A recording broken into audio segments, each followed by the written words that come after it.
We're also following breaking news in Commerce City this morning where a rollover semi-truck crash is causing some serious backups. Yeah, so this is along 56th Avenue by the 270 overpass. 9 reporter Brianna Fernandez is in that area this morning. Brianna, good morning.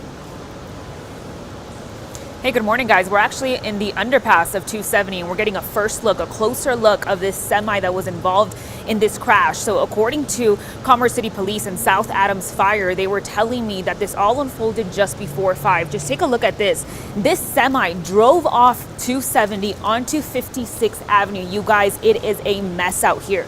Look at that heavy front end damage from that semi and everything that was inside of that semi. So we're also seeing tires across the underpass of 270 that belong to that semi. I actually just finished talking to the fire chief and he was telling me that the driver sustained non-life-threatening injuries. So he is expected to be okay, but the driver also had a dog. So they had to call in animal control to find the dog because unfortunately the dog just ran away when this crash all happened.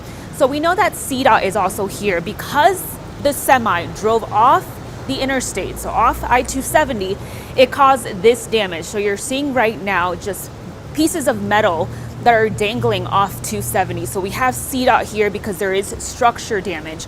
I want my photographer Joe Swanson to kind of show you where the fire crews actually had to put some absorbing pads because they're saying that there's fuel, obviously, of that semi that was coming out. So they don't want it to go into any of the drains. So they had to put these absorbing pads here, just making sure that they're clearing it up, all the fuel that was here on scene. So again, the driver sustained non-life-threatening injuries. He's expected to be okay.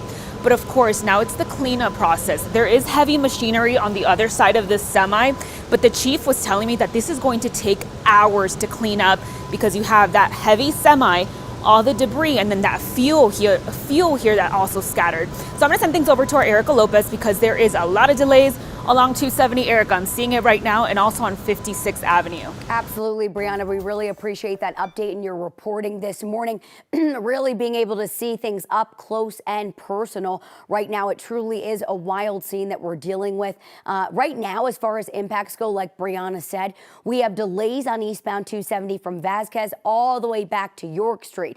So we have police blocking off the right-hand shoulder and partially the right lane. You can see folks merging all the way over from 2 lanes down to 1. It's because of that guardrail that was damaged that you saw from Brianna's live shot moments ago of the metal just hanging down toward 56th Avenue. So the structural damage needs to be fixed this morning. It's dangerous for cars to be driving along the elevated interstate without our guardrail. So that's why we have that right lane blocked off. And then, of course, 56th Avenue is going to be closed for quite some time. We know anytime there's a semi crash, it just takes a long time to clean up. The investigation, of course, will be ongoing. But this is the parking lot here that we're dealing with on eastbound 270 all the way back to York Street. I want to bring you over now to our map and show you what we're dealing with.